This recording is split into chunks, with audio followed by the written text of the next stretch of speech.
चलिए अब चलते हैं नए टॉपिक की ओर। जैन इतिहास में ही जैन धर्म देश विदेश में कितना प्रसारित हुआ है। तो चलिए देखते हैं देश विदेश में जैन धर्म कहाँ कहाँ, उत्तर भारत, दक्षिण भारत और विदेशों में भी जैन धर्म।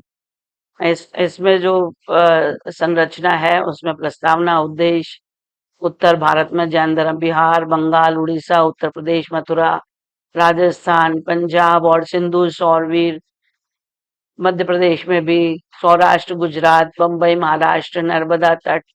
दक्षिण भारत में जैन धर्म, तमिल में जैन धर्म, कर्नाटक में जैन धर्म। दक्षिण भारत में राजवंश और राज्य तथा जैन धर्म के प्रचार प्रसार में उनका योगदान। गंगवंश, होयल होयसल वंश, राष्ट्रकूट वंश, कदम्ब वंश, चालुक्य वंश, पश्चिमी चालुक्य, कालाचुरी, विजयनगर राज्य और विदेशों में भी जैन धर्म। सारांश और अभ्यास प्रश्नावली। तो ये हम इसमें ये हम टॉपिक्स पढ़ेंगे जैन धर्म के बारे में। चलिए प्रस्तावना की ओर। प्रस्तावना। जैन धर्म आत्मशुद्धि एवं आध्यात्मिक विकास का धर्म है। आत्म विकास के लिए उपवास, अनशन, व्रत आदि को यहाँ अधिक महत्व दिया गया है। आचरण की दृष्टि से इस धर्म को अपनाना आसान नहीं है। महत्ता एवं उपयोगिता की दृष्टि से इस धर्म का कोई सानी नहीं है, पर आचारगत दूरता के कारण इस धर्म को अपेक्षित विस्तार नहीं मिल सका। यह सच्चाई स्वीकार करते हुए संकोच नहीं होना चाहिए। फिर भी इतना अवश्य कहा जा सकता है कि निर्जरा पर बल देने वाला यह धर्म भारतवर्ष के विविध अंचलों में फैला और भारत के बाहर के देशों में भी इसका जहां तहां प्रवेश हुआ है। उद्देश्य। इसके अध्ययन से जैन धर्म के प्रचार प्रसार एवं विस्तार का ज्ञान हो सकेगा। मैं तो ये कहती हूँ कि जैसे बाकी धातु तो हर कोई खरीद लेता है, सबके पास होती है, लेकिन सोना हर कोई नहीं खरीद सकता।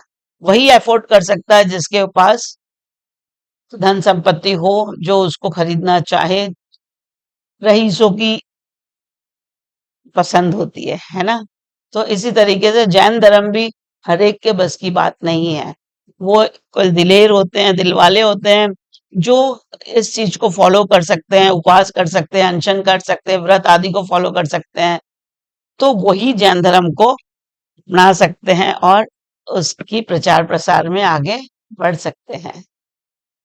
उत्तर भारत में जैन धर्म बिहार। भगवान महावीर के समय उनका धर्म प्रजा के अतिरिक्त अनेकों राज्यों के द्वारा स्वीकृत था। वज्जियों के शक्तिशाली गणतंत्र के प्रमुख राजा चेतक भगवान महावीर के श्रावक थे। वे पहले से ही जैन थे। वे भगवान पार्श की परंपरा के श्रावक थे। वज्जी गणतंत्र की राजधानी वैशाली थी, जहां जैन धर्म बहुत प्रभावशाली था। मगध सम्राट राजा श्रेणिक प्रारंभ से बुद्ध का अनुयायी था।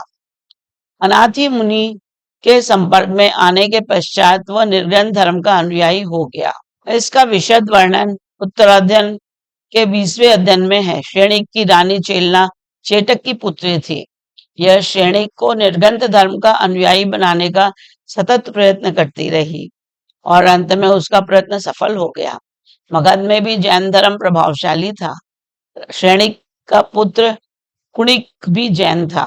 जैन आगमों में महावीर और कुणिक के अनेक प्रसंग हैं। मगध में शिशु नागवंश के बाद नंद वंश का प्रभुत्व बढ़ा। प्रसिद्ध इतिहासज्ञ राय चौधरी के अनुसार नंद वंश का राज्य बंबई से सुदूर दक्षिण गोदावरी तक फैला हुआ था। उस समय मगध और कलिंग में जैन धर्म का प्रभुत्व था ही, परंतु अन्य देशों में भी उसका प्रभुत्व बढ़ रहा था। डॉक्टर राधा कुमुद मुखर्जी के अनुसार जैन ग्रंथों में भी 9 नंदों का परिचय है। आवश्यक सूत्र पृष्ठ 693 में 9वें नंद में, उसमें भी नंद को वैश्या के गर्भ से उत्पन्न नापित पुत्र कहा है। नापित दास राजा जातः, परंतु उदयी और 9 नंदों के बीच के राजा उन्होंने छोड़ दिए। संभवतः उन्हें नगण्य समझकर नहीं लिया गया। जैन धर्मों के प्रति नंदों के झुकाव का कारण संभवतः उनकी जाति थी। पहले नंद को छोड़कर और नंदों के विरुद्ध जैन धर्मों में कुछ नहीं कहा गया है। नंद राजाओं के मंत्री जैन थे। उनमें पहला कल्पक था जिससे बलात्य पद विरुद्ध जैन धर्मों में कुछ संभालना पड़ा। उसने पहला कल्पक था जिसे बलात्य पद संभालना पड़ा। कहा जाता है कि इसी मंत्री की विशेष सहायता पाकर सम्राट नंद ने तुल्यकालीन क्षत्रिय वंशों में अंत करने के लिए अपने सैनिक विजय की योजना की। उत्तराकालीन नंदों के मंत्री उसी के वंशज थे। नौ नंद का मंत्री शटकाल था। उनके दो पुत्र थे, स्थूलभद्र और श्रीयाक। पिता की मृत्यु के बाद स्थूलभद्र मंत्री पद दिया गया, पर उसने स्वीकारा नहीं। वह जिनसे दीक्षा लेकर साधु हो गया, तब वह पद उसके भाई श्रीयक को दिया गया। नंदों पर जैनों के प्रभाव की अनुश्रुति के बाद ये संस्कृत नाटक मुद्रा राक्षस में भी माना गया है। वहां चाणक्य ने एक जैन को ही अपना प्रधान गुप्तचर चुना है। नाटक की सामाजिक पृष्ठभूमि पर भी कुछ अंश में जैन प्रभाव है। खारबेल के हाथी गुफा लेख से कलिंग पर नंद की प्रभुता ज्ञात होती है। एक वाक्य में उसे नंद राजा कहा गया है, जिसने एक प्रणाली या नहर बनाई थी जो 300 वर्षों तक काम में न आई।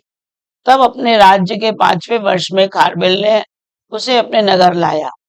दूसरे वाक्य में कहा गया कि नंद राजा प्रथम, जिनकी मूर्ति जो कलिंग राजाओं की यहाँ वंश परंपरा से चली आ रही थी, विजय के चिन्ह के रूप में मगध उठा ले गया। नंद वंश की समाप्ति हुई और मगध की साम्राज्य श्री मौर्य वंश के हाथ में आ गई। उसका पहला सम्राट चंद्रगुप्त था। उसने उत्तर भारत में जैन धर्म को बहुत विस्तार किया। पूर्व और पश्चिम में भी उससे काफी प्रभावित हुए।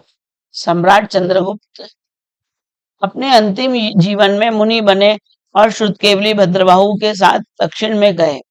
चंद्रगुप्त के पुत्र बिंदुसार और उनके पुत्र अशोक श्री सम्राट अशोक हुए। ऐसा माना जाता है कि वे प्रारंभ में जैन थे। सम्राट अशोक प्रारंभ में जैन थे, अपने परंपरागत धर्म के अनुयायी थे और बाद में बौद्ध हो गए। कुछ विद्वान ऐसा मानते हैं कि वे अंत तक जैन ही थे। प्रोफेसर कर्ण के अनुसार अहिंसा के विषय में अशोक के नियम बौद्ध सिद्धांतों की अपेक्षा जैन सिद्धांतों में अधिक मिलते हैं। अशोक के उत्तराधिकारी उनके पौत्र संप्राप्ति थे। कुछ इतिहासज्ञ उनका उत्तराधिकारी उनके पुत्र कुणाल संप्रति के पिता को ही मानते हैं। जिनप्रभ सूरी के अनुसार मौर्य वंश की राज्यावली का क्रम इस प्रकार है: चंद्रगुप्त, फिर बिंदुसार, फिर अशोक श्री, कुणाल और संप्रति। किंतु कुछ जैनों के लिखे अनुसार कुणाल अंधा हो गया था, इसलिए उसने अपने पुत्र संप्राप्ति के लिए सम्राट अशोक से राज्य मांगा। सम्राट संप्रति को परम अरथ कहा गया है। उन्होंने अरथ दोनों के श्रमणों का विहार करवाया था। भगवान महावीर के काल में विहार के लिए जो आर्य क्षेत्र की सीमा थी, वह संप्रति के काल में बहुत विस्तृत हो गई थी। 25.5 देशों का आर्य क्षेत्र मानने की बात भी संभवतः संप्राप्ति के बाद में ही स्थिर हुई है। सम्राट संप्रति के भरत क्षेत्र के परम अरथ सम्राट संप्रति को परम आरत कहा गया। उन्होंने अनार्य देशों में श्रमण का विहार करवाया था। भगवान महावीर के काल में बिहार के लिए जो क्षेत्र सो सीमा थी, वह संप्रति के काल में बहुत विस्तृत हो गई। 25.5 देशों को आर्य क्षेत्र मानने की व्यवस्था काल की बात भी संभवतः संप्राप्ति के बाद ही स्थिर हुई है। अब चलते हैं अशोक राजा के। कुछ विद्वान ऐसा मानते थे नहीं है। किंतु कुछ जैन लेखकों के अनुसार कुणाल अंधा हो गया था, इसलिए उसने अपने पुत्र संप्राप्ति के लिए सम्राट अशोक से राज्य मांगा था। सम्राट संप्राप्ति को परम अर्हत कहा गया है। उन्होंने अनार्य देशों में श्रमणों का विहार करवाया था। भगवान महावीर के काल में बिहार के लिए जो आर्य क्षेत्र की सीमा थी, वह संप्रति के काल में बहुत विस्तृत हो गई थी। 25.5 देशों को आर्य क्षेत्र मनाने की बात भी संभवतः संप्राप्ति के बाद ही स्थिर हुई होगी। सम्राट संप्राप्ति को भारत के 3 खंडों का अधिपति कहा गया है। जयचंद्र विद्यालंकार ने लिखा है कि संप्रति को उज्जैन में जैन आचार्य सुहस्ती ने अपने धर्म की दीक्षा दी थी। उसके बाद संप्रति ने जैन धर्म के लिए वही काम किया जो अशोक ने बौद्ध धर्म के लिए किया था। चाहे चंद्रगुप्त की ओर चाहे संप्रति के समय में जैन धर्म की बुनियाद तमिल भारत में के नए राज्यों में भी चास जमी, इसमें संदेह नहीं। उत्तर पश्चिम के अनार देशों में भी संप्रति के समय में जैन प्रचारक भेजे गए और वहां जैन साधुओं के लिए अनेक विहार स्थापित किए गए। अशोक और संप्रति दोनों के कार्य में आर्य संस्कृति एक विश्व शक्ति बन गई। और आर्यव्रत का प्रभाव भारतवर्ष की सीमाओं के बाहर तक पहुंच गया। अशोक की तरह उसके पौत्र ने भी अनेक इमारतें बनवाई। राजपुताने की कई जैन रचनाएं उसके समय की कही जाती हैं। कुछ विद्वानों का अभिमत है कि जो शिलालेख अशोक के नाम से प्रसिद्ध है, वे सम्राट संप्रति ने लिखवाए थे। सुप्रसिद्ध ज्योतिर्विद के श्री सूर्य नारायण व्यास ने एक बहुत खोजपूर्ण लेख द्वारा यह प्रमाणित किया है कि सम्राट अशोक के नाम के लेख सम्राट संप्रति के हैं। सम्राट अशोक ने शिलालेख लिखवाए हों और उन्हीं के पौत्र तथा उन्हीं के समान धर्म प्रचार प्रेमी सम्राट संप्रति ने शिलालेख न लिखवाए हों, यह कल्पना नहीं की जा सकती।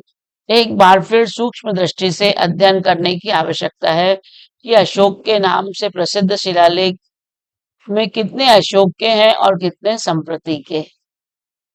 बंगाल अब चलते हैं बंगाल की ओर। राजनीतिक दृष्टि से प्राचीन में बंगाल का भाग्य मगध के साथ जुड़ा हुआ था। नंदों और मौर्यों ने गंगा की उस निचली घाटी पर अपना स्वतंत्र जमाए रखा। कुषाणों के समय में बंगाल उनके शासन से बाहर रहा, परंतु गुप्तों ने उस पर अपना अधिकार फिर स्थापित किया। गुप्त साम्राज्य के पतन के पश्चात बंगाल में अनेक छोटे छोटे राज्य उठ खड़े हुए। मुन्नी कल्याण विजयी के अनुसार प्राचीन काल में बंग शब्द से दक्षिण बंगाल का ही बोध होता था, जिसकी राजधानी ताम्रलिप्ति थी, जो आजकल तामलुक नाम से प्रसिद्ध है। बाद में धीरे धीरे बंगाल की सीमा बढ़ी और 5 भागों में भिन्न भिन्न नामों से पहचाना जाने लगा। बंग पूर्वी बंगाल, समतट दक्षिणी बंगाल, राढ़ अथवा कर्ण सुवर्ण पश्चिम बंगाल, पुंड्र उत्तरी बंगाल, कामरूप असम, ये अलग अलग इसके क्षेत्र है। भगवान महावीर वीरभूमि में गए थे। उस समय वह अनार्य प्रदेश कहलाता था। इससे पूर्व बंगाल में भगवान पार्श्व का धर्म ही प्रचलित था। वहां बौद्ध धर्म का प्रचार जैन धर्म के बाद में हुआ। वैदिक धर्म का प्रवेश तो बहुत बाद में हुआ था। इसी सन 1986 में राजा आदिसूर ने नैतिक धर्म के प्रचार के लिए 5 ब्राह्मण निमंत्रित किए गए थे। भगवान महावीर के 7वें पट्टदर्शी श्रुतकेवली भद्रबाहुर पौंडवर्धन उत्तरी बंगाल के प्रमुख नगर कोट्टपुर के सोम शर्मा पुरोहित के पुत्र थे। 7वें पट्टधर जो थे श्रुतकेवली भद्रबाहु। उनके शिष्य स्थविर गोदास से गोदास गण का प्रवर्तन हुआ। उनकी 4 शाखाएं थी, ताम्लियात्या, कोड कोडी वरीसिया, कुंडवडनिया और दासी खब्बड़िया। ताम्रलिप्तिया का संबंध बंगाल के मुख्य राजधानी ताम्रलिप्ति से है। कोडरविसिया का संबंध राढ़ की राजधानी कोटी वर्ष से है। पौंडवंडिया का संबंध पौंड्रा उत्तरी बंगाल से है। दासी खब्बड़िया का संबंध खरवट से है। इन चारों बंगालो शाखाओं में बंगाल में जैन धर्म के सार्वजनिक प्रसार की सम्यक जानकारी मिलती थी। आचार्य श्रुति मोहन ने सेन ने बंगाल और जैन धर्म शीर्षक लेख में लिखा है, भारतवर्ष के उत्तर पूर्व प्रदेशों अर्थात अंग, बंग, कलिंग, मगध, काटक आदि में वैदिक धर्म का प्रभाव कम था तथा तार्किक धर्म का प्रभाव अधिक था। फलतः श्रुति, स्मृति आदि शास्त्रों में यह प्रदेश निंदा के पात्र के रूप में उल्लेखित था। इसी प्रकार उस प्रदेश में तीर्थ यात्रा करने से प्रायश्चित करना पड़ता था। श्रुति और स्मृति के शासन से बाहर पड़ जाने के कारण इस पूर्वी अंचल में प्रेम, मैत्री और स्वाधीन चिंता के लिए बहुत अवकाश प्राप्त हो गया था। इसी देश में महावीर, बुद्ध, आजीविक धर्म गुरु इत्यादि अनेक महापुरुषों ने जन्म लिया और इसी प्रदेश में जैन, बौद्ध प्रभृति अनेक महान धर्मों का उदय तथा विकास हुआ। जैन और बौद्ध धर्म यद्यपि मगध में ही उत्पन्न हुए तथापि इनका प्रचार और विलक्षण प्रसार बंग के देश में ही हुआ। इस दृष्टि से बंगाल और मगध एक ही स्थल पर अभिव्यक्त माने जाते हैं अभिषिक्त माने जा सकते हैं। बंगाल में कभी बौद्ध धर्म की बाढ़ आई थी, किंतु उससे पूर्व यहाँ जैन धर्म का ही विशेष प्रचार था। हमारे प्राचीन धर्म के जो निर्देशन हमें मिलते हैं वे सभी जैन हैं। इसके बाद आया बौद्ध युग। वैदिक धर्म के पुनरुत्थान की लहरें भी यहाँ आकर टकराई, किंतु इस मतवाद में भी कट्टर कुमारिल भट्ट को स्थान नहीं मिला। इस प्रदेश में वैदिक मत के अंतर्गत प्रभाकर को ही प्रधानता मिली और प्रभाकर थे स्वाधीन विचारधारा के समर्थक तथा पोषक। जैनों के तीर्थंकरों के पश्चात 4 श्रुतकेवली आए। इनमें चौथे श्रुतकेवली भद्रबाहु थे। ये भद्रबाहु चंद्रगुप्त के गुरु थे। उनके समय में एक बार 12 वर्ष व्यापी अकाल की संभावना दिखाई दी। उस समय वे बड़े संघ के साथ बंगाल को छोड़कर दक्षिण चले गए और फिर वहीं रह गए। वहीं उन्होंने देह त्यागी। दक्षिण का यह प्रसिद्ध जैन महातीर्थ श्रवण बेलगुला के नाम से प्रसिद्ध है। दुर्भिक्ष के समय इतने बड़े संघ को लेकर देश में रहने से गृहस्थों पर बहुत बड़ा प्रभाव पड़ा। इसी विचार से भद्रबाहु ने देश परित्याग किया था। भद्रबाहु की जन्मभूमि थी बंगाल। यह कोई मनगढ़ंत कल्पना नहीं है। हरिसेन बृहत कथा में इसका विस्तृत वर्णन मिलता है। रत्नानंदी गुजरात के निवासी थे। उन्होंने भी भद्रबाहु के संबंध में यही लिखा है। तत्कालीन बंगदेश का जो वर्णन रत्नानंदी ने किया है इसकी तुलना नहीं मिलती। इनके अनुसार भद्रबाहु का जन्म स्थान पुंड्रवर्धन के अंतर्गत कोटवर्ष नाम का गांव था। ये दोनों आज बांकुड़ा और दीनाजपुर जिलों में पड़ते हैं। इन सब स्थानों में जैन मत की कितनी प्रतिष्ठा हुई थी इसका अनुमान इसी से लगाया जा सकता है कि वहां से राढ़ और तामलुक तक सारा इलाका जैन धर्म से प्लावित था। उत्तर बंग, पूर्व बंग, मेदिनीपुर, राढ़ और मानभूमि जिले में बहुत सी मूर्तियां मिलती हैं। मानभूम के अंतर्गत पातकुम स्थान में भी जैन मूर्तियां मिली हैं। सुंदरवन के जंगलों में भी धरती के नीचे से कई मूर्तियां संग्रहित की गई हैं। बांकुड़ा जिले में की सराक जाति उस समय जैन श्रावक के नाम से जाने जाते थे। इस प्रकार बंगाल किसी समय जैन धर्म का एक प्रधान क्षेत्र था। जब बौद्ध धर्म आया तब उस युग के अनेक पंडितों ने उसे जैन धर्म की एक शाखा के रूप में ही ग्रहण किया था। इन जैन साधुओं के अनेक संघ और गच्छ हैं। इन्हें हम साधक संप्रदाय या मंडली कह सकते हैं।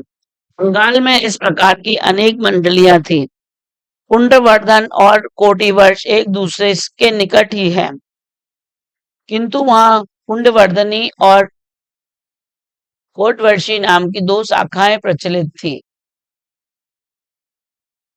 ताम्रलिपि में ताम्रलिप्ति शाखा का प्रचार था।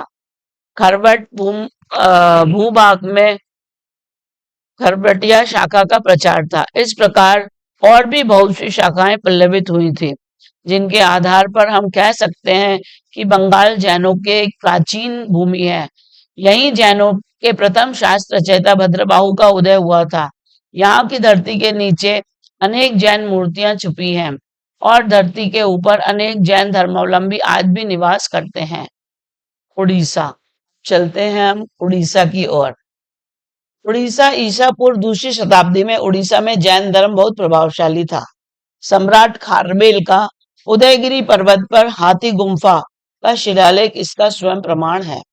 लेख का प्रारंभ नमो अर्यंताणम नमो सब सिद्धाणम इस वाक्य से होता है। उत्तर प्रदेश भगवान पार्श वाराणसी के थे।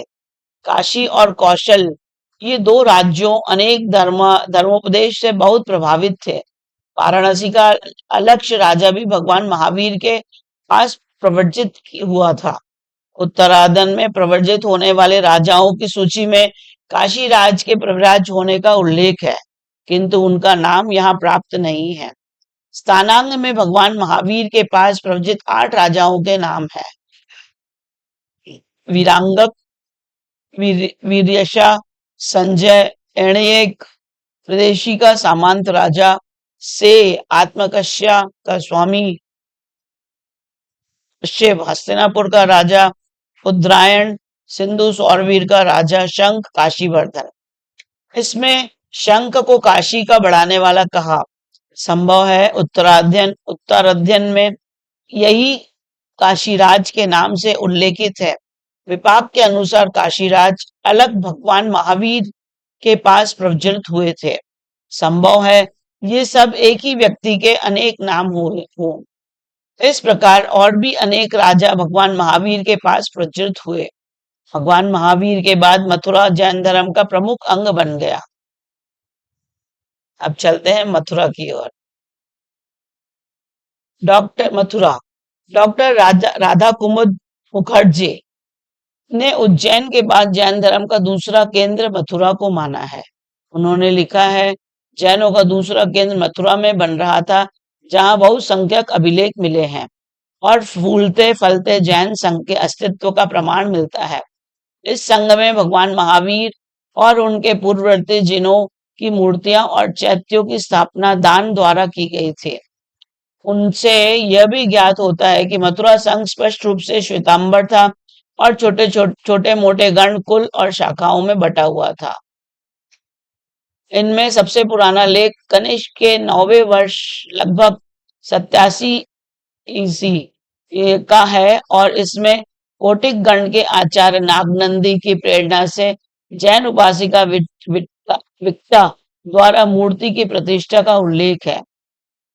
स्थविरावली के अनुसार इस गण की स्थापना स्थविर सुस्थित ने की थी, जो महावीर के 313 वर्ष बाद अर्थात 154 ईसी पूर्व में दिवंगत हुए। इस प्रकार इस लेख में श्वेतांबर संप्रदाय की प्राचीनता द्वितीय शती ईसा पूर्व तक जाती है। मथुरा के कुछ लेखों में भिक्षुणियों का भी उल्लेख है। इसमें भी श्वेतांबर का संबंध सूचित होता है, क्योंकि वे ही स्त्रियों को संघ प्रवेश का अधिकार देते हैं। डॉक्टर वासुदेव उपाध्याय के अनुसार संघ स्त्रियों को प्रवेश मतलब संघ, ये तो दिगंबरों में भी जैन की भिक्षुणियां होती हैं, मतलब माता जी वगैरह आरिका होती हैं। डॉक्टर वासुदेव उपाध्याय के अनुसार ईसवी सन के प्रारंभ में मथुरा के समीप इस मत का अधिक प्रचार हुआ था। यही कारण है कि कंकाली टीले की खुदाई अनेक तीर्थंकर प्रतिमाएं प्राप्त हुई। उन पर दानकर्ता का नाम भी उल्लेखित है। वहां के अयाग पट्ट पर भी अभिलेख उत्कीर्ण है, जिसमें वर्णन है कि अमोहिनी ने पूजा निमित्त इसे दान में दिया। अमोहिनी है सहापुत्रे ही पाल घोषेन घोषेन घन घोषेन आर्यवती प्रथिता पिता। यह लेख नमो अर्हतो वर्धमानस जैन मत में उसका संबंध घोषित करता है। डॉक्टर वासुदेव शरण अग्रवाल ने मथुरा के एक स्तूप जो जैन आचार्यों द्वारा सुदूर अतीत में निर्मित माना जाता है की प्राचीनता का समर्थन किया। उन्होंने लिखा है, तिब्बत के विद्वान बौद्ध इतिहास के लेखक तारानाथ ने अशोककालीन शिल्प के निर्माताओं को यक्ष कहा है और लिखा है कि मौर्यकालीन शिल्पकला यक्षकला थी। उससे पूर्व युग की कला देव निर्मित समझी जाती है, अतएव देव निर्मित शब्द का यह ध्वनि स्वीकार की जाती थी है कि वह मथुरा का देव निर्मित जैन स्तूप मौर्य काल से पहले लगभग 5वीं या 6वीं शताब्दी पूर्व ईसा पूर्व में बना होगा। जैन विद्वान जिनप्रभ सूरी ने अपने विधि विविध विविध तीर्थकल्प ग्रंथ में मथुरा के इस प्राचीन स्तूप के निर्माण और जीर्णोद्धार की परंपरा का उल्लेख किया है। उसके अनुसार यह माना जाता है कि मथुरा का यह स्तूप आदि व स्वर्णमय था। उसे कुबेर नाम की देवी ने 7वें तीर्थंकर सुपार्श की स्मृति में बनवाया था। कालांतर में 23वें तीर्थंकर पाशनाथ के समय में इसका निर्माण ईंटों से किया गया। भगवान महावीर को की संबोधि के 1300 वर्ष बाद भी पप्पमा सूरी ने इसका जीर्णोद्धार करवाया। इस उल्लेख से ज्ञात होता है कि मथुरा के साथ जैन धर्म का संबंध सुपार्श तीर्थंकर के समय से ही हो गया था और जैन लोग इसे अपना तीर्थ मानने लगे हैं। पहले यह स्तूप केवल मिट्टी का रहा होगा, जैसा कि मौर्य काल से पहले के बौद्ध स्तूप हुआ करते थे। उसी प्रकार स्तूप का जब पहला जीर्णोद्धार हुआ तब इस पर ईंटों का अच्छादन चढ़ाया गया। जैन परंपरा के अनुसार यह परिवर्तन महावीर के भी जन्म से पहले तीर्थंकर पाशनाथ के समय हो चुका था। इसमें कोई अतियुक्ति नहीं जान पड़ती है। इसकी इष्टिका निर्मित स्तूप का दूसरा जीर्णोद्धार लगभग शुंग काल में दूसरी शती में ईसा पूर्व में किया गया। महावीर जयंती स्मारिका अप्रैल 1962 में पृष्ठ 17-18 में लिखा गया। इस विवरण में डॉक्टर वासुदेव उपाध्याय का यह अभिमत है कि ईसा पूर्व के आरंभ से मथुरा के समीप इस मत का अधिक प्रसार हुआ था। बहुत मूल्यवान नहीं रह जाता। उत्तर प्रदेश में प्राप्त पुरातत्व और शिलालेखों के आधार से भी जैन धर्म के व्यापक प्रसार की जानकारी मिलती है। ईसवी सन के आरंभ से जैन प्रतिमा के आधारशिला पर बौद्ध प्रतिमा की तरह लेख उत्कीर्ण मिलते हैं। लखनऊ के संग्रहालय में एक ऐसी अनेक तीर्थंकर की मूर्तियां सुरक्षित हैं जिसके प्रस्तर पर कनिष्क के 79 या 84वें वर्ष का लेख उत्कीर्ण है। गुप्त युग में भी इस तरह की प्रतिमाओं का अभाव न था जिनकी आधारशिला लेख पर उत्कीर्ण है। ध्यान मुद्रा में बैठी भगवान महावीर की ऐसी मूर्तियां मथुरा में प्राप्त हुई हैं। मथुरा वाले लेख में हरि स्वामिनी द्वारा जैन प्रतिमा के दान का वर्णन मिला है। स्कंद गुप्त के शासनकाल में भद्र नामक व्यक्ति द्वारा आदि कर्तन की प्रतिमा के साथ एक स्तंभ का वर्णन कोहम लिखा है। पहाड़पुर के लेख में जैन बिहार में तीर्थंकर की पूजा निमित्त भूमि दान का विवरण है जिसकी आय गंध धूप दीप नैवेद्य के लिए व्यय की जाती है। जैन धर्म में काफी जो प्रतिमा पुरानी मिलती है वो तो दिगंबर भगवान की ही मिलती है। दिगंबर महावीर भगवान की प्रतिमा मिलती है और जो आज भी जहाँ कहीं भी प्रतिमाएं निकल रही हैं वे सारी दिगंबर प्रतिमाएं निकल रही हैं जमीन के नीचे से। जितने भी तो जैन धर्म में दिगंबर धर्म तो बहुत ही पुराना है, बहुत काफी प्राचीन है। ईसा की 4वीं शताब्दी में आचार्य स्कंदल ने नेतृत्व में मथुरा में जैन आगमों की द्वितीय वाचना हुई थी और मथुरा 84 में आज भी जैन मंदिर दिगंबरों का बहुत फेमस है, बहुत पुराना है। मथुरा 84 फेमस है। दिगंबर जैन परंपरा के अनुसार जैन परंपरा में महावीर के बाद जम्बू स्वामी अंतिम केवली सर्वज्ञ व्यक्ति हैं। माना जाता है कि उन्होंने मथुरा से 84 वर्ष की आयु में मोक्ष प्राप्त किया था। इस प्रकार इस स्थान को 84 हिंदी में 84 के रूप में मतलब जाने लगा और मंदिर मथुरा 84 जैन मंदिर के रूप में लोकप्रिय हो गया। तो मथुरा इस तरीके से जैन जम्बू स्वामी जी की निर्वाण स्थली के रूप में फेमस हुआ है दिगंबर जैन के। राजस्थान, चलिए अब चलते हैं, देखते हैं राजस्थान में हमारे जैन धर्म की कितनी वो है। राजस्थान भगवान महावीर के निर्माण के पश्चात मरुस्थल वर्तमान राजस्थान में जैन धर्म का प्रभाव बढ़ गया था। पंडित गौरी शंकर ओझा को अजमेर के पास वडली गांव में एक बहुत प्राचीन शिलालेख मिला। वह वीर निर्माण संवत 84 में लिखा हुआ था। आचार्य रत्नप्रभ सूरी वीर निर्माण की पहली शताब्दी में उपकेश या ओसिया में आए थे। उन्होंने वहां ओसिया के 1.25 लाख नागरिकों को जैन धर्म के में दीक्षित किया और उन्हें एक जैन जाति ओसवाल के रूप में परिवर्तित कर दिया। यह घटना वीर निर्माण के 70 वर्ष बाद आसपास की है। पूर्व मध्य के युग के राजपुताना विस्तृत के क्षेत्र में भी जैन मत का पर्याप्त प्रभाव था, जिसका परिज्ञान और अनेक प्रशस्तियों के अध्ययन से हो जाता है। चामान लेक के राजा को जैन धर्म परायण कहा गया है तथा तीर्थंकर शांतिनाथ की पूजा निमित्त 8 धर्म सिक्के का दान वर्णन है। तेलप नामक राजा का पितामह द्वारा जैन मंदिर निर्माण का भी वर्णन मिलता है। मारवाड़ के शासक राजदेव के अभिलेख में महावीर मंदिर तथा महावीर के निवासी जैन साधु के लिए दान देने का विवरण मिलता है। इस तरीके से लेखों के आधार पर कहा गया है श्री महावीर चैत्य साधु तपोधन निष्ठार थे। तो लेखकों के आधार पर कहा गया है कि राजपुताना में महावीर पार्श्वनाथ तथा शांतिनाथ की पूजा प्रचलित थी।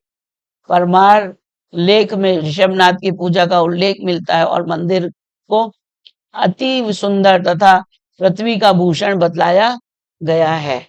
और अभी वर्तमान में हमारे जो महाराज सुधा सागर जी महाराज जी हैं, उन्होंने बताया बिजोलिया पारसनाथ, जहाँ पर पार्श्वनाथ भगवान को केवल ज्ञान हुआ और वहां उन्हें जो पत्थर बरसाए गए थे वो पत्थर बरसाए और वो पत्थर के आज भी वहां पर शिला है मौजूद और उनपे शिलालेख भी है काफी बड़ा, जिसमें पूरा भगवान पार्श्वनाथ के बारे में लिखा है। तो राजस्थान में है वो बिजोलिया तीर्थ क्षेत्र, और जहाँ पर भगवान पार्श्वनाथ का समूह शरण भी आया था और जहाँ पर भगवान पार्श्वनाथ को केवल ज्ञान हुआ था। राजस्थान उसके लिए अभी भी फेमस है। पंजाब और सिंदूर सौवीर, भगवान महावीर ने साधुओं के विहार के लिए चारों दिशाओं में सीमा निर्धारित की है। उसमें पश्चिमी सीमा स्तुणा कुरुक्षेत्र है। इससे जान पड़ता है कि पंजाब का स्तुणा तक का भाग जैन धर्म में प्रभावित था। 25.5 आर्य देशों की सूची में भी कुरु का नाम है। सिंधु सौवीर सुदीर्घ काल से शमन संस्कृति से प्रभावित था। भगवान महावीर महाराज उत्तरायण को दीक्षित करने वहां पधारे थे। मध्य प्रदेश, बुंदेलखंड में 11वीं और 12वीं शताब्दी में लगभग जैन धर्म बहुत प्रभावशाली था। आज भी वहां अनेक चिन्ह मिलते हैं। राष्ट्रकूट नरेश जैन के अनुयायी थे। उनका कलचुरी नरेशों से गहरा संबंध था। कलचुरी को राजधानी त्रिपुरा और रत्नपुर में आज भी अनेक प्राचीन जैन मूर्तियां और खंडर प्राप्त हैं। चंदेल राज्य के प्रधान खजुराहो नगर में लेख तथा प्रतिमाओं के अध्ययन से जैन मत के प्रचार का ज्ञान होता है। प्रतिमाओं की आधारशिला पर खुदा लेख यह प्रमाणित करता है कि राजाओं के अतिरिक्त सामान्य जनता भी जैन मत में विश्वास रखती थी। मालवा अनेक शताब्दियों तक जैन धर्म का प्रमुख प्रचार क्षेत्र रहा है। व्यवहार भाष्य में बताया गया है कि अन्य तीर्थकों के साथ वाद विवाद मालव आदि क्षेत्रों में करना चाहिए। इससे जाना जाता है कि अवंतीपति चंद्रपौध तथा विशेषकर सम्राट संप्रति को लेकर भाष्य रचना काल तक वहां जैन धर्म प्रभावशाली था। मध्य प्रदेश में तो आज भी इतने सारे पुराने जैन मंदिर हैं, पुराने जैन क्षेत्र हैं, तीर्थ क्षेत्र हैं, बड़े बाबा आदि जो हजारों साल पुराने मंदिर हैं और जहाँ जैन धर्म के मंदिर बड़े बड़े तीर्थ क्षेत्र हैं, जहाँ पर बुंदेलखंड आदि में भी। सौराष्ट्र गुजरात, सौराष्ट्र जैन धर्म का प्रमुख केंद्र था। भगवान अरिष्टनेमि से वहां जैन परंपरा चली रही। सम्राट संप्रति के राज्यकाल में वहां जैन धर्म को अधिक बल मिला था। सूत्रकृतांग चूर्णी में सौराष्ट्र वासी श्रावक का उल्लेख मगधवासी श्रावक की तुलना में किया गया है। जैन साहित्य में सौराष्ट्र का प्राचीन नाम सुराष्ट्र मिलता है। वल्लभी में श्वेतांबर जैनों की 2 आगम वाचनाएं हुई थी। ईसा की 4वीं शताब्दी में जब आचार्य स्कंदिल के नेतृत्व में मथुरा का आगम वाचना हो रही थी, उसी समय आचार्य नागार्जुन ने नेतृत्व में वल्लभी हो रही थी। ईसा की 5वीं शताब्दी में फिर वही आगम वाचना के लिए एक परिषद आयोजित हुआ। उसका नेतृत्व देव द्विरगणी क्षमाश्रम क्षमा क्षमा श्रमण ने किया। उन्होंने आचार्य स्कंदल की माथुरी वाचना को प्रमुखता मुख्यता दी और नागार्जुन की वल्लभी वाचना को वाचांतर के रूप में स्वीकृत किया। गुजरात के चालुक्य राष्ट्रकूट चावड़ सोलंकी आदि राजवंशी भी जैन धर्म के अनुयायी समर्थक थे। आज भी गुजरात में भी बहुत सारे हमारे प्राचीन जैन धर्म मंदिर वगैरह हैं। दिगंबरों के भी बहुत ज्यादा मंदिर हैं गिरनारजी में बड़े बड़े। बंबई महाराष्ट्र। सम्राट संप्रति से पूर्व जैनों की दृष्टि में महाराष्ट्र अनाथ देश की गणना में था। उसके राज्यकाल में जैन साधु वहां विहार करने लगे। उत्तरावर्ती काल में वह जैनों का प्रमुख विहार क्षेत्र बन गया था। जैन आगमों की भाषा महाराष्ट्री प्राकृत से बहुत प्रभावित है। कुछ विद्वानों ने प्राकृत भाषा के रूप में एक रूप का जैन महाराष्ट्री प्राकृत ऐसा नाम रखा है। ईसा की 8वीं-9वीं शताब्दी में विदर्भ पर चालुक्य राजाओं का शासन था।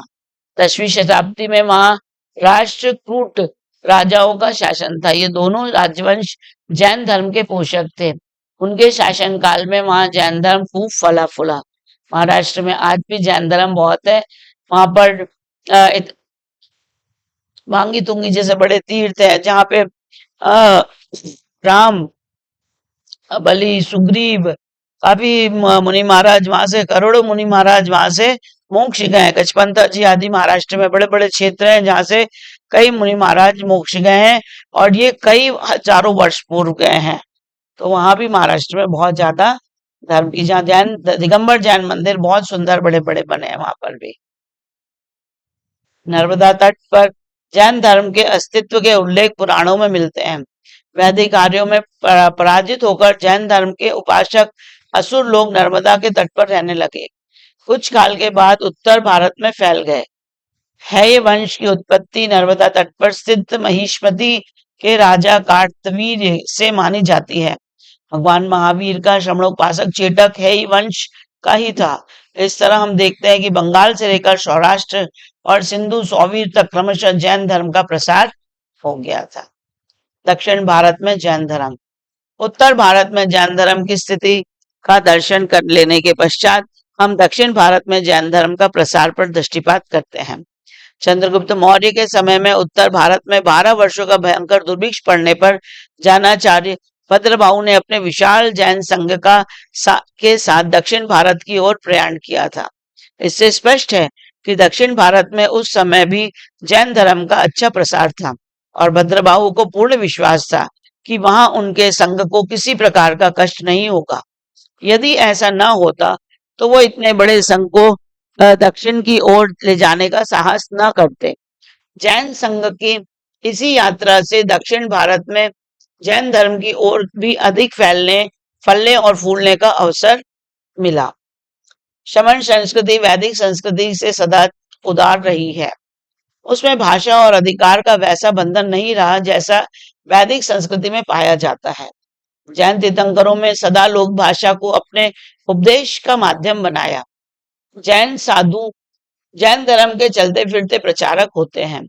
वे जनता में अपनी शरीर यात्रा के लिए एक दिन में एक बार जो रूखा सूखा किंतु शुद्ध भोजन लेते हैं उसका कई गुना मूल्य वे सच शिक्षा और सदुपदेश के रूप में जनता को चुका देते हैं और शेष संयम में साहित्य को लिपिबद्ध करके उसे भावी संतान के लिए छोड़ जाते हैं।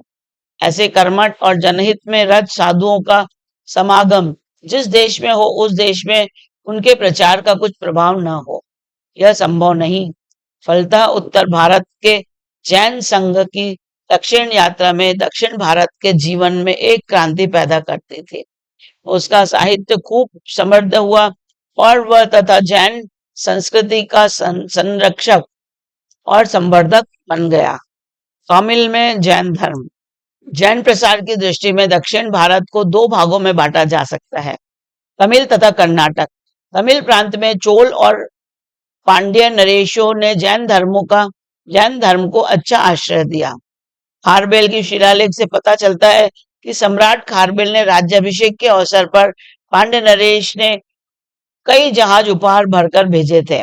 सम्राट खारबेल जैन था और पांड्य नरेश भी जैन थे। पांड्य नरेश ने जैन धर्म को न केवल आश्रय ही दिया किंतु उसके आचार और विचारों को भी अपनाया। इससे उनकी राजधानी मदुरई दक्षिण भारत में जैनों का प्रमुख स्थान बन गई थी। तमिल ग्रंथ नालिदियर के संबंध में कहा जाता है कि उत्तर भारत में दुष्काल पड़ने पर 8,000 जैन साधु पांड्य देश में आए थे। जब वे वहां से वापस जाने लगे तो पांड्य नरेश ने उन्हें वहीं रखना चाहा।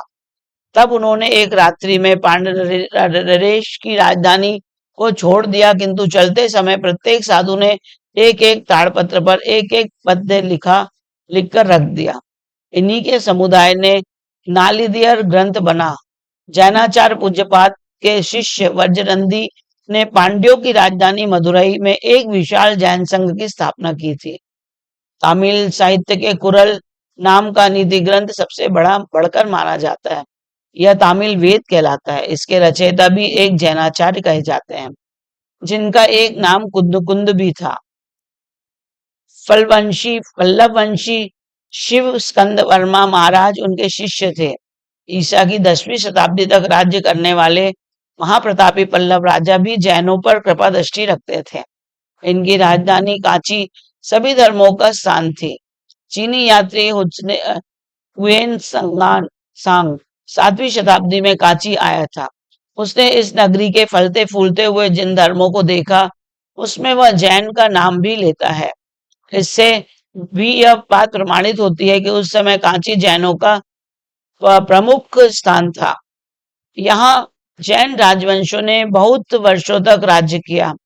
इस तरह तमिल देश के प्रत्येक अंग में जैनों ने महत्वपूर्ण भाग लिया। सर वॉल्टर इलियट के मतानुसार दक्षिण की कला और कारीगरी पर जैनों का बड़ा प्रभाव है, परंतु उससे भी अधिक प्रभाव तो उनका तमिल साहित्य के ऊपर पड़ा। बिशप कार्डवेल का कहना है कि जैनों की उन्नति का युग ही तमिल साहित्य का महायुग है। जैनों ने तमिल, कन्नड़ और दूसरी लोक भाषाओं का उपयोग किया। इससे जनता के संपर्क में वे अधिक आए और जैन धर्म के सिद्धांतों का भी जनसाधारण में खूब प्रचार हुआ। एक समय कन्नड़ और तेलुगु प्रदेशों के से लेकर उड़ीसा तक जैन धर्म का बड़ा प्रभाव था। शेषगिरी राव ने अपने आंध्र कर्ण जैनिज्म में काव्य संग्रह किया। उससे पता चलता है कि आज के विजिगापट्टनम, कृष्ण, नेल्लोर वगैरह प्रदेशों में प्राचीन काल में जैन धर्म फैला हुआ था। उसके मंदिर बने हुए थे। अब चलेंगे हम कर्नाटक में जैन धर्म की ओर। कार के सब जगह इतने पुराने पुराने हस्तलिपि वो लिखी है आचार्यों के हाथ की, पुरानी हजारों लाखों वर्ष पुरानी भी आज भी वहां पर मौजूद है। हजारों वर्ष पुरानी जैन लिपियां जो सबसे पहले ताड़पत्रों में हमारे गुरु आचार्यों ने लिखी थी, वो आज भी वहां पर मौजूद। साउथ इंडिया में आज भी हमारे गुरुओं के द्वारा हस्तलिपि जो पुराने जमाने में उन्होंने ताड़पत्रों पे लिखी थी, वो मूड़बद्री, जैन बद्री, कारकल आदि में आज भी वहां मौजूद है और वो हजारों वर्ष पुरानी है। जो तामपत्रों पर लिखते थे उसे उन्होंने सुसज्जित करके रखा हुआ है। आज भी साउथ इंडिया में दिगंबर जैन मंदिरों में आपको वो हस्तलिपियां मिल जाएंगी आचार्यों के द्वारा लिखी हुई। कर्नाटक में जैन धर्म, किंतु जैन धर्म का सबसे महत्वपूर्ण स्थान तो कर्नाटक प्रांत के इतिहास में मिलता है। यह प्रांत प्राचीन काल से ही दिगंबर जैन संप्रदाय का मुख्य स्थान रहा है। इस प्रांत में मौर्य साम्राज्य के बाद आंध्र वंश का राज्य हुआ। आंध्र राजा ने जैन धर्म के उन्नायक आंध्र वंश के पश्चात उत्तर पश्चिम में कदम्बों ने और उत्तर पूर्व में पल्लवों ने राज्य किया। कदम्ब वंश के अनेक शिलालेख मिले हैं, जिनमें बहुत से लेखों में जैन जैनों को दान देने का उल्लेख मिलता है। इस राजवंश का धर्म जैन धर्म था। 1922-23 की एपिग्राफी रिपोर्ट में वर्णित है कि वनवासी के प्राचीन कदम्ब और चालुक्य जिन्होंने पल्लवों के पश्चात तुलुव देश में राज्य किया, निसंदेह जैन थे। तथा वह भी बहुत संभव है कि प्राचीन पल्लव भी जैन थे, क्योंकि संस्कृत में मत विलास नाम का एक प्रहसन है जो पल्लव राज महेंद्र देव वर्मा का बनाया हुआ कहा जाता है।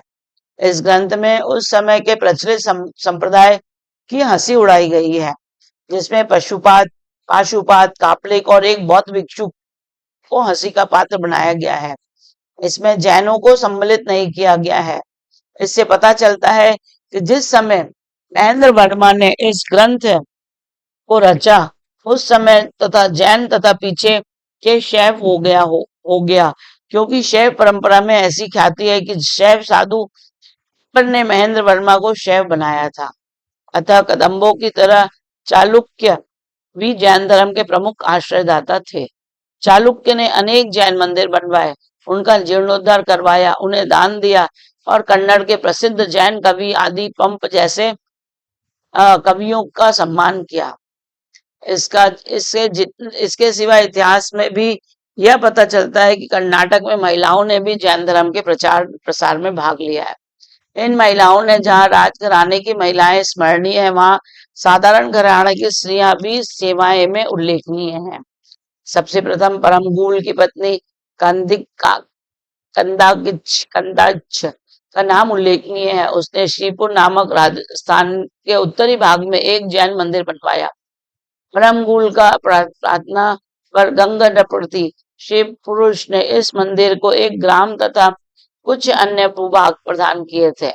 इस महिला का गंग राज परिवार पर काफी प्रभाव था। दूसरी उल्लेखनीय महिला चक्की कव्य है। यह सतरस नागार्जुन की पत्नी थी, जो नगर खंड का शासक था। पति के मरने के पर राजा ने उसकी जगह उसकी पत्नी को नियुक्त किया। पत्नी के अपूर्व साहस और वीरता का परिचय दिया और संलेखनापूर्व प्राणों का त्याग दिया। ईसा की 10वीं शती के पश्चिमी चालुक्य राजा तैलप का सेनापति मल्लभ था। उसकी पुत्री अतिमव्य आदर्श धर्माचरणी थी। उसने अपने व्यय से सोने और कीमती पत्थरों की 1500 मूर्तियां बनवाई थी। राजेंद्र कोंगल्ब की माता पुच्चवरासी ने 1050 में एक बस्ती बनवाई थी। कदम्ब राजा कीर्तिदेव ने प्रथम पत्नी मालदेवी का स्थान भी धर्मप्रेमी महिलाओं के अत्यंत ऊंचा है। इससे 1077 में पद्मनंदी सिद्धांत देव के द्वारा पार्श्वनाथ चैत्यालय बनवाया और प्रमुख ब्राह्मणों को आमंत्रित करके उन्हीं के द्वारा जिनालय का नामकरण ब्रह्म जिनालय करवाया। नगर खांड के धार्मिक इतिहास में चित्तल देवी का खास स्थान है। यह शांतर परिवार की थी। शांतर परिवार जैन मतावलंबी था और उसका धर्म प्रेम विख्यात है। इस महिला ने शांतरों की राजधानी पोम्बुचर में जिनालयों का निर्माण कराया और अनेक परोपकार संबंधी कार्य किए। दक्षिण भारत के राजवंश और राज्य तथा जैन धर्म के प्रसार में उनका योगदान। गंग वंश का योगदान, होयसल वंश का योगदान, राष्ट्रकूट वंश का योगदान, कदम्ब वंश का योगदान, चालुक्य वंश का योगदान, पश्चिमी चालुक्य का योगदान, ये सब जैन धर्म के प्रचार प्रसार में कालाचूरी, विजयनगर राज्य, ये सब जगह जैन धर्म का इन्होंने बहुत वो करा। तो हम इनके बारे में थोड़ा संक्षिप्त में जानेंगे। यहाँ दक्षिण भारत के राजनीतिक इतिहास के संबंध में थोड़ा प्रकाश डालना उचित होगा। गंग राजाओं ने मैसूर के एक बहुत बड़े भाग में ईसा की 2री शताब्दी से लेकर 11वीं शताब्दी तक राज्य किया। इसके पश्चात वे चोलों के द्वारा पराजित हुए, किंतु चोल लंबे समय तक राज्य नहीं कर सके और शीघ्र ही होयसलों के द्वारा निकाल बाहर किए गए। होयसलों ने एक पृथक राजवंश स्थापित किया जो 11वीं शती का कायम था, 11वीं शती तक कायम रहा। प्राचीन चालुक्यों ने 6ठी शती के लगभग अपना राज्य स्थापित किया और प्रबल शासन के पश्चात दो भागों में बट गए, एक पूर्वी चालुक्य और दूसरा पश्चिमी चालुक्य। पूर्वी चालुक्यों ने 750 ईसी से 11वीं शती तक राज्य किया। उसके पश्चात उनके राज्य चोलों के द्वारा मिल गए। पश्चिमी चालुक्य 750 के लगभग राष्ट्रकूटों से पराजित हुए। राष्ट्रकूटों ने 973 ईसी तक अपनी स्वतंत्रता कायम रखी। उसके पश्चात वे पश्चिमी चालुक्यों से पराजित हुए। चालुक्य ने लगभग 200 वर्षों तक राज्य किया। उसके पश्चात कालचूरियों ने वे पराजित हुए। कालचूरियों ने 30 वर्ष राज्य किया। अब प्रत्येक राजवंश के समय में जैन धर्म की स्थिति का दिग्दर्शन कराया जाता है। गंग वंश। इस वंश की स्थापना ईसा की दूसरी शती में जैनाचार्य सिय नंदी ने की थी। इसका प्रथम राजा माधव था, जिसे कोंकणी वर्मा कहते हैं। मुश्कार अथवा मुखार के समय में जैन धर्म राजधर्म बन गया। तीसरे और चौथे राजाओं को छोड़कर उनके शेष पूर्वज निश्चय से जैन धर्म के सहायक थे। माधव का उत्तराधिकारी अवनीत जैन था। अवनीत का उत्तराधिकारी दुर्नीत जैन प्रसिद्ध वैयाकरण जैनाचार्य पूज्यपाद का शिष्य था। इसकी 4वीं से 12वीं शताब्दी तक के अनेक शिलालेखों से यह बात प्रमाणित है कि गंगवंश के शासकों ने जैन मंदिर का निर्माण किया, जैन प्रतिमाओं की स्थापना की, जैन तपस्वियों के निमित्त गुफाएं तैयार कराई और जैनाचार्यों को दान दिया। इस वंश के एक राजा का नाम मारसिंह द्वितीय था। इसका शासन काल चेर, चोल और पांड्य वंशों पर पूर्ण विजय प्राप्त के लिए प्रसिद्ध है। यह जैन सिद्धांतों का सच्चा अनुयायी था। इसके अन्यत्व ऐश्वर्य पूर्वक राज्य करके राज्यपद त्याग दिया और धारवाड़ प्रांत के वांकासुर नामक स्थान में अपने गुरु अजित सेन के सन्मुख समाधि पूर्वक प्राण त्याग किया। इस एक शिलालेख के आधार पर इसकी मृत्यु तिथि 975 हुई निश्चित की गई है। चामुंडराय राजा मारसिंह द्वितीय का सुयोग मंत्री था। उसके मरने पर वह उसके पुत्र राजा राजमल का मंत्री और सेनापति हुआ। इस मंत्री का सुयोग मंत्री था। उसके मरने पर वह अनेक पुत्र राजा राजमल का मंत्री और सेनापति हुआ। इस मंत्री के शौर्य के कारण ही मारसिंह अनेक विजय प्राप्त कर सका। श्रवण बेलगोला के एक शिलालेख में इसकी बड़ी प्रशंसा की गई है। धर्म धुरंधर वीर मारदंड रण रंग सिंह त्रिभुवन वीर वैरी कुल कालदंड सत्य दृष्टि सुबट चूड़ामणि आदि उसकी अनेक उपाधियां थी, जो उसकी शूरवीरता और धार्मिकता को बताती थी। चामुंडराय ने ही श्रवण बेलगोला मैसूर के विंध्यगिरी पर गोमटेश की विशाल मूर्ति स्थापित कराई थी, जो मूर्ति आज दुनिया की अनेक आश्चर्यजनक वस्तुओं में गिनी जाती है। वृद्धावस्था में चामुंडराय ने अपनी अधिकांश समय धार्मिक कार्यों में बिताया। चामुंडराय जैन धर्म के उपासक तो थे ही, मर्मज्ञ विद्वान भी थे। उनका कन्नड़ी भाषा का सृष्टि लक्षण महापुराण प्रसिद्ध है। संस्कृत में भी उनका बनाया हुआ चारित्रसार नामक ग्रंथ है। चामुंडराय की गणना जैन धर्म के महान उन्नायकों में की जाती है। इनके समय में जैन साहित्य की भी श्रीवृद्धि हुई। सिद्धांत ग्रंथों के सारभूत श्री गोमटसार नामक महान जैन ग्रंथ इन्हीं के निमित्त से रचा गया था और उन्हीं ने गोमटराय नाम पर इसका नामकरण किया। यह कन्नड़ के प्रसिद्ध कवि रन्न के आश्रयदाता भी थे। गंगराज परिवार की महिलाएं भी अपनी धर्मशीलता के लिए प्रसिद्ध थी। एक प्रशस्ति में गंग महादेवी को जिनेन्द्र के चरण कमलों की लुब्ध भ्रमरी कहा है। यह महिला उज्ज्वल गंग हिमाड़ी मानदता भूप की पत्नी थी। राजा मारसिंह की छोटी बहन का नाम सुग्गी पव्वी रसी था। यह जैन मुनियों की बड़ी भक्त थी और उन्हें सदा आहार दान दिया करती थी। जब चोल राजा ने ईसा सन 1004 में गंग नरेश की राजधानी तलकात को जीत लिया, तब इस वंश का प्रताप मंद हो गया। बाद में भी इस वंश के राजाओं ने राज किया, किंतु फिर वे उठ नहीं सके। इससे जैन धर्म को भी क्षति पहुंची। इसके बाद आए हुयल वंश। इस वंश की उन्नति में भी एक जैन मुनि का हाथ था। इस वंश का पूर्वज राजा सल था। एक बार यह राजा अपनी कुलदेवी के मंदिर में सुदत्त नाम के जैन साधु के विद्या ग्रहण करता था। अचानक वन में से निकलकर एक बाघ बाघ सल पर टूट पड़ा। साधु ने एक दंड सल को देकर कहा, "ओप सल, मार सल।" सल ने बाघ को मार डाला। इस घटना को स्मरण रखने के लिए उसने अपना नाम पोपसल रखा। पीछे से ही होयसल हो गया। गंग वंश की तरह इस वंश के राजा भी विट्टी देव तक बराबर जैन धर्मी ही रहे और उन्होंने जैन धर्म के लिए बहुत कुछ किया। दीवान बहादुर कृष्ण स्वामी आयंगर ने विष्णुवर्धन विट्टी देव के समय मैसूर राज्य की धार्मिक स्थिति बताते हुए लिखा है, उस समय मैसूर प्रायः प्राय जैन लोग रहते थे। गंग राजा जैन धर्म के अनुयायी थे, किंतु लगभग 1000 में जैनों इसी 1000 में जैनों के विरुद्ध वातावरण ने जोर पकड़ा। उस समय चोलों ने मैसूर को जीतने का प्रयत्न किया। फलस्वरूप गंगवाड़ी और नोलमवाड़ी का एक बड़ा प्रदेश चोलों के अधिकार में चला गया और इस तरह मैसूर देश के चोलों ने शैव धर्म को चालुक्यों के जैन धर्म का बड़ा प्रदेश चोलों के अधिकार में चला गया और इस तरह मैसूर देश के चोलों के शैव धर्म और चालुक्यों के जैन धर्म का आमना सामना हो गया।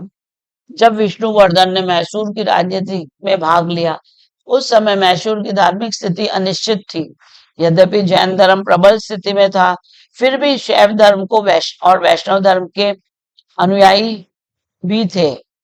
ईसा 1116 के लगभग विट्टदेव के रामानुजन आचार्य ने वैष्णव बना लिया और उसने अपना नाम विष्णुवर्धन रख दिया। विष्णुवर्धन की पहली पत्नी शांतल देवी जैन थी। श्रवण बेलगोला तथा अन्य स्थानों से प्राप्त शिलालेख में उसके धर्म कार्यों की बड़ी प्रशंसा की गई। शांतल देवी का पिता कट्टर शैव और माता जैन थी। शांतल देवी के मर जाने पर जब उसके माता पिता भी मर गए तो उसका जमाता अपने धर्म से च्युत हो गया, किंतु फिर भी जैन धर्म से उसकी सहानुभूति बनी रही। उसने अपनी विजय के उपलक्ष्य में हलेबीड के जिनालय में स्थापित जैन मूर्ति का नाम विजय पाशनाथ रखा। उसने मंत्री गंगराज तो जैन धर्म के एक भारी स्तंभ थे। उनकी धार्मिकता और दानवीरता का विवरण अनेक शिलालेखों में मिलता है। इनकी पत्नी का नाम भी जैन धर्म के प्रचार के संबंध में अति प्रसिद्ध है। उसने कई जिम्मेदार जैन मंदिरों का निर्माण करवाया था, जिसके लिए गंगराज और उदारता पूर्वक भूमिदान दिया गया। विट्टीदेव के पश्चात नरसिंह प्रथम राजा हुआ। इसके मंत्री हुल्लप ने जैन धर्म की बड़ी उन्नति की। उसने जैनों के खोए हुए प्रभाव को फिर से स्थापित करने का प्रयत्न किया, किंतु वोयल राजाओं द्वारा संरक्षित वैष्णव धर्म की द्रुत अभ्युन्नति, रामानुज तथा कुछ शैव नेताओं का व्यवस्थित और क्रमबद्ध विरोध और लिंगायतों के भयानक आक्रमण ने मैसूर प्रदेश में जैन धर्म का पतन कर दिया। किंतु भूल कर भी वह कल्पना नहीं करनी चाहिए कि वहां से जैन धर्म की जड़ ही उखड़ गई। किंतु वैष्णव तथा अन्य वैदिक संप्रदायों के क्रमिक अभ्युत्थान के कारण उसका चैतन्य जाता रहा। यूं तो जैन धर्म के अनुयायियों की तब भी अच्छी संख्या थी, किंतु फिर वे कोई राजनीतिक प्रभाव नहीं प्राप्त कर सके।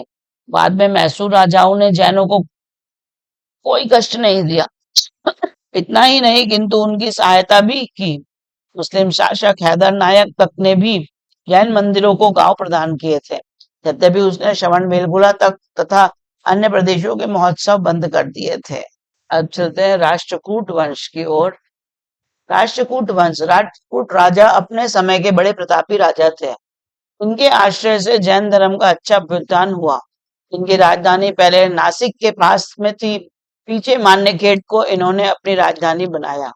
इस वंश के जैन धर्मी राजाओं में अमोघ वर्ष प्रथम का नाम उल्लेखनीय है। यह राजा दिगंबर जैन धर्म का बड़ा प्रेमी था। अपनी अंतिम अवस्था में इसने राजपाट छोड़कर जिन दीक्षा ले ली थी। इनके गुरु प्रसिद्ध जैनाचार्य जिनसेन थे। जिनसेन ने अपने जिनसेन ने शिष्य गुणभद्र ने अपने उत्तर पुराण में लिखा है कि अमोघ वर्ष अपने गुरु जिनसेन के चरण कमलों की में वंदना करते अपने को पवित्र हुआ मानता था। इससे जैन मंदिरों को दान दिया इसने जैन मंदिरों को दान दिया तथा इसके समय में जैन साहित्य की भी खूब उन्नति हुई। दिगंबर जैन सिद्धांतों ग्रंथों की धवला और जय धवला नाम के टीकाओं का नामकरण इसी के धवल और अतिशय धवल नाम के ऊपर हुआ समझा जाता है। शाक्तायन व्याकरण ने अपनी शाक्तायन नामक जैन व्याकरण पर इसके नाम से अमोघ वृत्ति नाम की टीका बनाई। इसी के समय जैनाचार्य महावीर ने अपने गणितासार संग्रह नामक ग्रंथ की रचना की, जिसके प्रारंभ में अमोघ वर्ष की महिमा का वर्णन विस्तार से किया गया है। अमोघ वर्ष ने स्वयं भी प्रश्नोत्तर रत्नमाला नाम की एक पुस्तिका रची। स्वामी जिनसेन ने भी अनेक ग्रंथ रचे। अमोघ वर्ष ने जिनसेन के शिष्य गुणभद्र को भी आश्रय दिया। गुणभद्र ने अपने गुरु जिनसेन के अधूरे ग्रंथ आदि पुराण को पूर्ण किया और अन्य भी अनेक ग्रंथ रचे। अमोघ वर्ष का पुत्र अकाल वर्ष भी जैन धर्म का प्रेमी था। इसके समय में गुणभद्र ने अपना उत्तर पुराण पूर्ण किया। इसने भी जैन मंदिरों को दान दिया और जैन सिद्धांतों का सम्मान किया। जब पश्चिम के चालुक्य की सत्ता का अंत कर दिया तो इस वंश ने के अंतिम राजा इंद्र ने अपने राज्य को पुनः प्राप्त करने के लिए यत्न किया, किंतु उससे सफलता नहीं मिली। अंत में उसने जिन दीक्षा धारण कर श्रवण बेलगोला में समाधि पूर्वक प्राणों को त्याग किया। लोकादित्य इसका सामंत और वनवास देश का राजा था। गुणभद्राचार्य ने इसे भी जैन धर्म की वृद्धि करने के वाला और महान यशस्वी बताया। उसके बाद कदम वंश आता है, जिसने बौद्ध धर्म की वो प्रसार किया। चालुक्य वंश ने किया, पश्चिमी चालुक्य वंश ने किया। पश्चिमी चालुक्य वंश में भी विक्रमादित्य द्वितीय के बाद चालुक्य वंश पूरे आए। उसके बाद में कालाचुरी वंश ने किया। फिर विजयनगर राज्य थे। यह जैन दर्शन पहले की भांति महाशब्द और कलश का अधिकारी है। यदि कोई वैष्णव किसी भी प्रकार जैनियों को क्षति पहुंचाते तो वैष्णवों को उसे वैष्णव देव की क्षति धर्म की क्षति समझना चाहिए। वैष्णव जगह जगह इस बात की ताकीद के लिए शासन कायम करे, तब यह सूर्य और चंद्रमा का अस्तित्व है। तब तक वैष्णव जैन धर्म की रक्षा करेंगे। वैष्णव और जैन एक ही हैं, उन्हें अलग अलग नहीं समझना चाहिए। वैष्णवों और जैनों से जो कर लिया जाता है उसे श्रवण बेलगोला के लिए रक्षकों की नियुक्ति की जाए और यह नियुक्ति वैष्णवों द्वारा हो तथा उससे जो द्रव्य बचे उससे जिनालय की मरम्मत कराई जाए और ऊपर चूना पोता जाए। इस प्रकार प्रतिवर्ष धन दान देने से न चूकेंगे और यश तथा सम्मान प्राप्त करेंगे। जो इस आज्ञा का उल्लंघन करेगा वह राजद्रोही और संप्रदाय द्रोही होगा। एक दूसरे शिलालेख में जैनों और वीर शैवों के विवाद का पता चलता है। यह लेख 1638 ईसा है। यह जैन धर्म की प्रशंसा से शुरू होता है और शिव की प्रशंसा में इसका अंत होता है। इस तरह हम देखते हैं कि वैष्णव और शैव संप्रदायों के सबल होने के फलस्वरूप दक्षिण में जैन धर्म को यदा कदा कुछ आघात पहुंचा, तथापि उसका अस्तित्व और साध्य अक्षुण्ण रहा। अब देखते हैं हम विदेशों में जैन धर्म। विदेशों में जैन साहित्य के अनुसार भगवान ऋषभ, अरिष्टनेमी, पार्श और महावीर ने अन्यार्य देशों में विहार किया था। सूत्र कदांग के एक श्लोक में अन्यार्य का अर्थ भाषा वेद भी फलित होता है। इस अर्थ की छाया में हम कह सकते हैं कि 4 तीर्थंकरों ने उन देशों में भी विहार किया जिनकी भाषा उनके मुख्य विहार क्षेत्र की भाषा से भिन्न थी। भगवान ऋषभ ने पहली फैक्ट्रिया बलक, अडम्बैला, अटक प्रदेश, यवन, सुवर्ण भूमि, सुमात्रा, पण्डव आदि देशों में विहार किया। पण्डव का संबंध प्राचीन पार्थीय वर्तमान ईरान का एक भाग है। सो पल्लव से यह निश्चित नहीं किया जा सकता। भगवान अरिष्टनेमी दक्षिणापथ में के मलय देश में गए थे। जब द्वारका दहन हुआ तब वह अरिष्टनेमी पल्लव नामक अन्यार्य देश में थे। भगवान पार्श्वनाथ के कुरु, कौशल, काशी, सुम, अवंती, पंडु, मालव, अंग, बंग, कलिंग, पांचाल, मगध, विदर्भ, भद्र, दक्षिणाट, सौराष्ट्र, कर्नाटक, कोंकण, मेवाड़, लाट, द्रविड़, कश्मीर, कच्छ, शाक, पल्लव, वत्स आदि देशों में विहार किया। दक्षिण में कर्नाटक, कोंकण, पल्लव, द्रविड़ आदि उस समय अनार्य माने जाते थे। शाक भी अनार्य प्रदेश था। इसकी पहचान शाक्य देश या शाक्य द्वीप से हो सकती है। शाक्य भूमि नेपाल की उत्पत्तिका में है। वहां भगवान पार्श के अनुयायी हैं। भगवान बुद्ध का चाचा स्वयं भगवान पार्श का शावक था। शाक्य प्रदेश में भगवान का विहार हुआ हो यह बहुत संभव है। भारत और शाक्य प्रदेश का बहुत प्राचीन काल से संबंध रहा है। भगवान महावीर ब्रजभूमि, स्वयं भूमि, रणभूमि आदि अनेक अनार्य प्रदेशों में गए थे। वे बंगाल की पूर्वी सीमा तक भी गए थे। उत्तर पश्चिमी सीमा प्रांत एवं अफगानिस्तान में विपुल संख्या में जैन श्रमण विहार करते थे। जैन श्रावक समुद्र पार जाते थे। उनकी समुद्र यात्रा और विदेश व्यापार के अनेक प्रमाण मिलते हैं। लंका में जैन श्रावक थे। इसका उल्लेख बौद्ध साहित्य में भी मिलता है। महावंश के अनुसार ईसा पूर्व 430 में जब अनुराधापुर बसा तब जैन श्रावक वहां विद्यमान थे। वहां अनुराधापुर में के राजा पांडु का भय ने ज्योतिष निघंट के लिए घर बनवाया। उसी स्थान पर गिरि नामक निघंट रहते थे। राजा पांडुका भय ने कुमंड निखंड के लिए एक देवालय बनवाया था। महावंश परिच्छेद जैन श्रमण भी सुदूर देशों तक विहार करते थे। ईसा पूर्व 25 में पांड्य राजा ने अगस्टस सीजर के दरबार में दूत भेजे। उनके साथ श्रमण भी यूनान गए। जीएफ मूर के अनुसार ईसा में पूर्व इराक, शाम और फिलिस्तीन में जैन मुनि और बौद्ध भिक्षु सैकड़ों की संख्या में चारों ओर फैले हुए थे।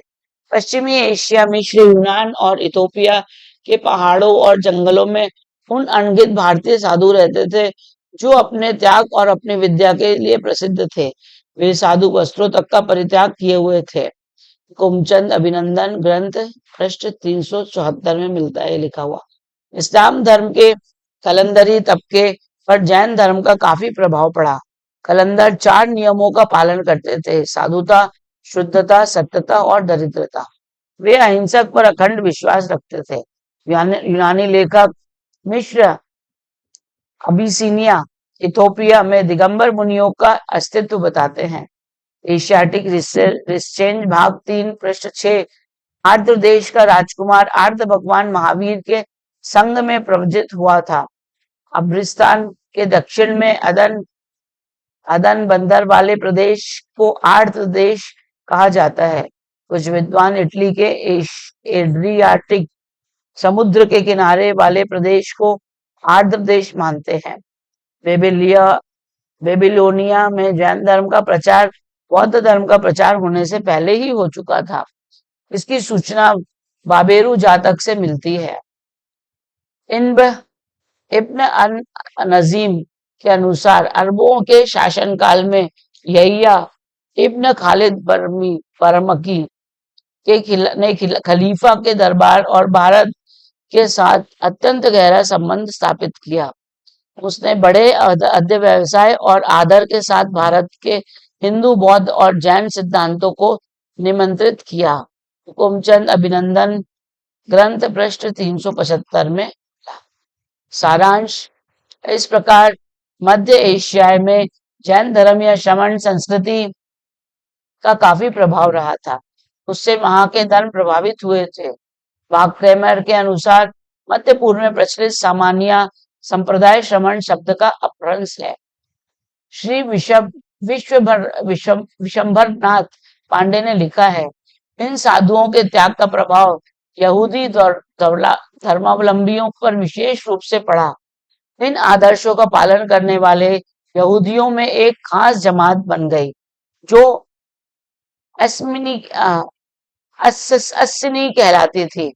इन लोगों ने यहूदी धर्म के कर्मकांड का पालन त्याग दिया। वे बस्ती के दूर जंगलों में या पहाड़ों पर कुटी बनाकर रहते थे। जैन मुनियों की तरह अहिंसा को अपना धर्म खास धर्म मानते थे। मांस खाने से उन्हें बेहद परहेज था। वे कठोर और संयमी जीवन व्यतीत करते थे। पैसा या धन न छूने तक से इनकार करते थे। रोगियों और दुर्बलों की सहायता को दिनचर्या का आवश्यक अंग मानते थे। प्रेम और सेवा को पूजा पाठ से बढ़कर मानते थे। पशु बलि का तीव्र विरोध करते थे। शारीरिक परिश्रम से ही जीवन यापन करते थे। अपरिग्रह के सिद्धांत पर विश्वास करते थे। समस्त संपत्ति को समाज की संपत्ति समझते थे। मिस्र में इन्हीं तपस्वियों को थेरो थेरापूते कहा जाता था। थेरापूते का अर्थ है मौनी अपरिग्रही अपरिग्रही। गोपचंद अभिनंदन ग्रंथ पृष्ठ 374 में लिखा है।